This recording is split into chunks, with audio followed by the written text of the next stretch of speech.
7 8 9 10 1 महिनालाई कसरी ल छु भयो भयो अँ, बाग आयो ढल्छु नि अहिले म छु देवीनगर होइन नवीन स्कुलको साइडमा अथवा वाणिज्यको पछाडि अब जता भन्दा पनि हुन्छ वाणिज्य ग्राउन्डको आज मैले उडबस च्यालेन्ज गराउने छु जसले पनि होइन मिनिमम 30 उडबस गर्छ नि प्रत्येक एउटा उडबस गर्दाखेरि मैले उसलाई 10 रुपियाँ दिनेवाला छु भनेको 30 वटा गर्यो भने 300 रुपियाँ हेरौँ कसले यो च्यालेन्ज गर्छ त्यसभन्दा माथि जति पनि गर्न पाइयो भाइलाई सोध्छु भाइ म एउटा च्यालेन्ज लिएर आएको होइन जसमा चाहिँ तिमीले उडबस गर्यौ भनेपछि प्रत्येक एउटा उडबस गर्दाखेरि 10 रुपियाँ दिन्छु यसरी यसरी के म नि गर्छु तिमीसँग सँगै यसरी हुन्छ गर्ने कि नगर्ने भाइले चाहिँ गर्न मानेन म अरूलाई सोध्छु है त भाइ के अरे म एउटा च्यालेन्ज गराइरहेको छु के भनेदेखि अलिक यता फेरि नराम्रो नमान ल भाइलाई च्यालेन्जको बारेमा भन्दै थिएँ भाइसँग आएको साथीले मैले गर्छु भन्नुभयो हामीलाई झनै सजिलो भयो उहाँलाई च्यालेन्ज गराउन म गर्दिन यस्तो। कति गर्ने रे मिनिमम 30 गर्नु पर्यो बढी जति पनि गर्न पायो ल 5 मिनट भित्र जति पनि गर्न पायो थाक्नु भएन है ल 1 2 3 स्टार्ट गो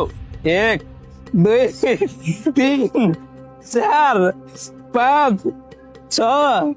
7 8 9 10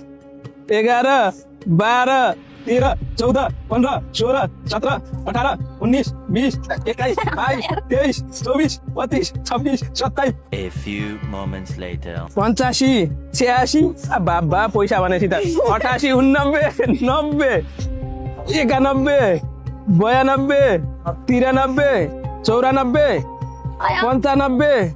96 अब रेस्ट गर्न दिन है 97 98 99 100 1000 रुपियाँ अझै गर्ने 1 2 3 ओ मेरो घरको मान्छे दङ्ग पर्नु भयो अब ए घर त काम गर्दैन यसले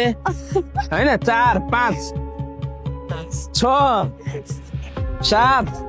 8 9 10 1 महिनालाई कसरी ल छु भयो भयो अँ, बाग आयो ढल्छु नि बाबा कस्तो लाग्यो गेम खेलेर उहाँले क्विट गरिसक्नु भएको छ 3 मिनटमा रमाइलो लाग्यो 110 पटक गर्नुभयो कङ्ग्रेचुलेसन तपाईँले 1100 जित्नुभयो So much. Oh my God वाह, यस्तो कन्फिडेन्ट